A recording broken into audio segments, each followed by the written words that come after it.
You know, it's become apparent to me that my interest in weirdo, obscure games isn't a recent thing.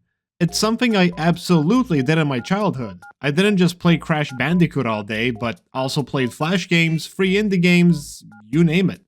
Yet there was something special about that particular period of indie games, when you had to scour the internet like some sort of internet equivalent of an archaeologist. That feeling of discovering something for yourself, maybe even something nobody else has found yet, is really difficult to replicate, when all you gotta do now is either scroll through itch.io or Steam. I guess we had indie database back then, though I barely used it. Due to the size of Steam's game library and lack of quality control, you can on occasion still dig up some hidden stuff. Like that time when I found this weird hide-and-seek game, which contained obvious, I don't want to give it the dignity of calling it AI art, so I'll just call it slop, yet had no AI content warning. I then checked the reviews, only to find someone who exclusively reviews these suspicious obscure games, all having a very similar tone, one literally called hide and seek again. Okay, that's a whole nother topic. Instead, we're here to explore something that only I have laid eyes on. Not exaggerating even, because I stumbled upon an archive of indie games I've kept when I was around 10 years old and onward. Basically full of the more obscure childhood games of mine. And I bet you're fucking laughing at the game you're staring at right now. What if it turned out that this game was made by the same dev who, I don't know, ended up making Celeste? Yeah, that air dash you love so much from Celeste might have actually originated from Flail in some way. Here I am talking as if you played Celeste. Not only that, but Flail definitely brings back some fond memories, like making countless attempts to beat the city level with my brother. But when I played it now, I reached the city area, got to a level that was a bit too annoying for me, and then skipped ahead and stopped playing. Major skill improvement if you ask me. A challenging platformer that's worth a check if you're into those. Here's one that was a YouTuber game at one point, Sumotori Dreams. The word game is used fairly loosely with this one. It's more of an interactive screensaver. For most of the game, you will quite literally watch these buffoons stumbling into each other, or unable to stand up because the smallest debris are in their way. And on occasions, when everyone somehow successfully stands up, they will do a bowing animation. Quite the rare sight, that one. There are quite a few maps, like some poorly made kitchen, slope, pachinko type shit, just to name a few. On top of that, there were a bunch of custom maps made, including whatever this is, the avalanche. Yeah, that sure was an avalanche. A big map, I guess, and maybe some of you are familiar with the cake that crashes the game. There's one custom map I saved as a kid. It could be lost media, so here's the map in all of its glory.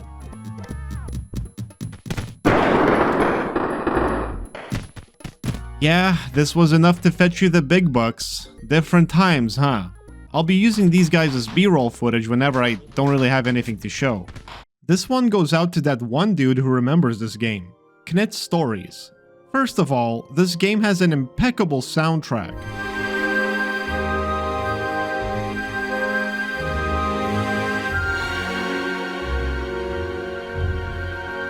The kind of shit you'd expect to hear in a movie.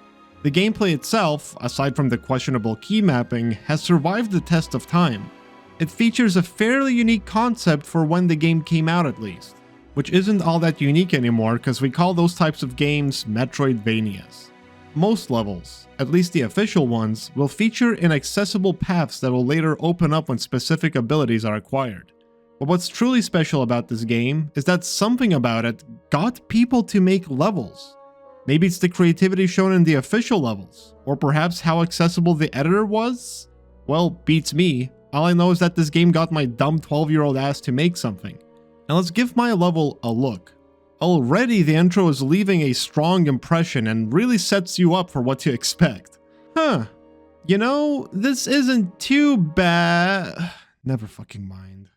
Thing is, when you're a dumb little kid, you will likely barely grasp game design as a concept and just kinda haphazardly throw in whatever you like. Oh, a random section of the game that's dark and has a giant machine? Sure, why not? There are a bunch of enemies you can put in the game. Why not throw in a bunch of them as a challenge? Or fuck it, why not fill the entire screen with them? There's little to no consideration for what the player should expect on the next screen. The entire level pretty much goes like this. Some boring screens consisting of very easy jumps, followed by my dumbass realizing I've kept it too easy, so then I'll spam a bunch of enemies to balance out the difficulty. It's like adjusting the existing screens to make them more challenging wasn't an option. So I just add a bunch of new screens that have a difficulty spike, I guess.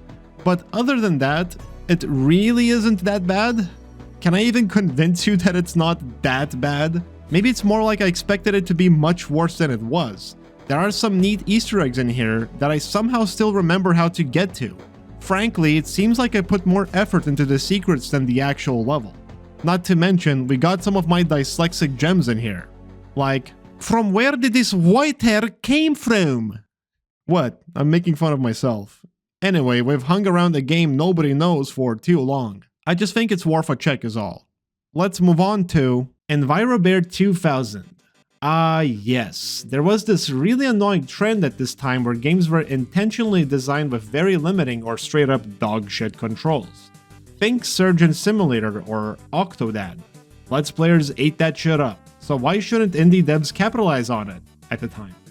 Difference here is that EnviroBear is free, in which you're supposed to drive a car with one hand and nothing else. Yes, no feet to push the pedals, you literally have to push it down with the one hand you're given. You are able to use things to weigh down the pedals though. Gather fishes and berries, eat fishes and berries, fulfill the hibernation requirement, and move on to the next year. I feel like games from this fad generally haven't aged well. I don't know, maybe I'm wrong. Maybe someone out there is still playing Surgeon Simulator every day like it's 2013. Okay, I can already see a bunch of people screaming Buckshot Roulette at this one, but this game is simply titled Roulette, where you play Russian roulette with some dude. The guy has some unique reactions from time to time. BAM! Check out that look! And will straight up pull the trigger on you if you refuse to do it yourself. Aside from that, nothing else to it. So why mention this game at all? Well, I recall digging through the game's files, finding a bunch of unused content thinking these other characters can be unlocked in some way. Little did I know, it was all just development leftovers. Some interesting early signs of my fascination with early content, which, you know, eventually led me to DRG. Dismount prototypes. Just like the Sumotori dreams, this also boils down to ragdoll equals funny. Push a guy off stairs, get as much damage as possible, then try again. Can't believe I spent 6 minutes trying to top my old score, which it actually remembered. Ended up getting 12k and moved on to Dismount Truck, which I absolutely destroyed in the score department. Anyway, the Dismount series is probably remembered much better for its mobile game counterpart, or Dismount Turbo, which actually got a sequel. Good for them, I guess. Liero Extreme specifically, which I think was based on Open Liero or something like that. Anyway, it's some hyper-modified version of the original Liero. Oh, what is Liero? It's a classic DOS indie game with the idea of making worms real-time. You dig through dirt and shoot various things. It's still pretty fun if you can look past the awful controls, honestly. Plus you can play a web version of it, so no downloading is needed. Wait, you have no idea what worms is? Oh no. Anyway, I was pretty obsessed with Liero Extreme at one point. Have no intentions of obsessing over it now. What Extreme attempted to do was add a bunch of content and customizability to Liero. Plus, it made making custom maps very easy. Which, well, I ended up making my own. Yes, in this very poorly recorded video, you can watch me mess around in a Simpsons map I made. And if I recall correctly, it took me forever to make that map. Because I grabbed a JPEG Simpsons image from Google and made a PNG cutout of it in the most inefficient way imaginable. I just sat there and did this for probably a couple of hours. Spelunky Classic. Now you might be saying that Spelunky isn't obscure whatsoever. Well, first of all, I don't appreciate you talking over me. Second, before they made an HD version for Xbox, it was a lot less popular. Well, when compared to today at least. I did actually start my Spelunky journey with Classic, and oh man does it feel a lot clunkier than Spelunky 2. Something about the choppy 30 FPS movement, not automatically grabbing ledges when dropping down. Honestly, not sure if Spelunky Classic is more or less bullshit. On one hand, it's definitely less chaotic than the sequel, but on the other hand, it's got moments like these, where if I had no ropes, I would have been trapped there. It also likes placing damsels inside the ground randomly. Or examples like these, where I am pretty much forced to take damage from the spider. In retrospect, I could have used a rope or bomb. And in double retrospect, similar bullshit moments do indeed still occur in Spelunky 2. So I'll just say that Classic is like decafed Spelunky 2. Ugh, that's terrible. What's interesting is that Spelunky Classic had a level editor, something none of the future installments featured. There were also some weapons that were later cut, like a bow and arrow, where you were actually able to store arrows shot from those traps. Regardless, if you're curious about getting into Spelunky in general, you should definitely give this a try first. I know I just shat on it for being old, but it's with the context of having played the successors for quite a bit. There are also loads of mods to check out, like one that makes the game widescreen, which can't be understated how much better that is. It also unlocks the frame rate with interpolation. Looks kinda fucky, but still easier to look at than 30 FPS. This is coming from someone with a 144Hz monitor. Karoshi is a very crude game. Usually the goal in a platformer is to avoid dangerous hazards. Here the goal is to, you know. The controls are about as basic as platformers get. The main focus here are the puzzle elements really, but the actual appeal of these games came from how each level tried something different. Well, maybe not literally, but there would be levels like this one, where you press K to drop a giant box on yourself, or a flying level you can actually complete, or the one where you control a giant head or something, or whatever this is. Oh yeah, you noticed the tile change? Yeah, this is a sequel. There's also a boring Karoshi Factory game. Excuse me? There are 4 more games of this? Okay. Iggy, not Elden Ring related, was a game that got a small break for a little while but ultimately fell under the radar. The game's UI looking like a DOS game is no accident. It plays as one with some intentionally clunky movement to emulate DOS games. At least that's what I tell myself. This game stands out with its skill system akin to immersive Sims. And more surprisingly, the way you approach scenarios in-game will affect the story in some ways. Simply put, killing everything will yield a different dialogue and outcomes as opposed to sparing everyone. And before you say anything about Undertale, this game released like, I don't know, 2008? There's actually a massive official game guide detailing all possibilities. Also seems like the game is full of stuff to uncover. I would actually recommend y'all check it out, honestly. Just brace yourself for dialogue that's, immature. Next in my time capsule, a massive flash game classic. Hoover the Mischievous Mutt. The endgame. With its own entirely unique slippery movement system, platform through various robots and obstacles. Oh, and it has fall damage.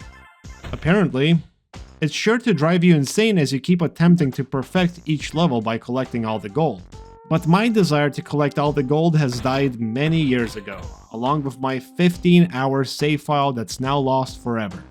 Please use cloud saving if you're gonna put your games up on Steam. Oh, I am talking about N++, because this game technically got re-released twice, as indicated by the 2 pluses. It is the version I'd recommend playing, has all the levels, and looks the nicest, even if it has done irreparable damage to me. And now for a childhood classic that nobody's ever heard of. Platinum Arts Sandbox. From the name alone, one could assume this is a Garry's Mod situation. But this is a lot more like an in-game map editor. You kinda scroll wheel and make blocks appear, you can spawn in models and move them around too, make a map of your choice and then wonder if you can even save it. Let me tell you about the crazy stuff I've constructed for this video. That's right, a block penis. I don't know how to feel about it. There are better and simpler ways to create stuff in a familiar space where people will actually experience it. Even new ones coming out relatively soon. Just like there are better ways to practice game development. This is a really weird game that doesn't do either job super well. You know, looking back on this is really fucking dog shit, not gonna lie. I'm really sorry to the dev. Let's just move on. Now we're entering a new territory of sorts. I actually kept adding to this collection up until 2018, so the last two games aren't a decade old. Well, as of this video. This one saw a huge explosion in the YouTuber scene. The Very Organized Thief, and shut the fuck up. And honestly, the game kinda deserved it. I found the gameplay quite addictive.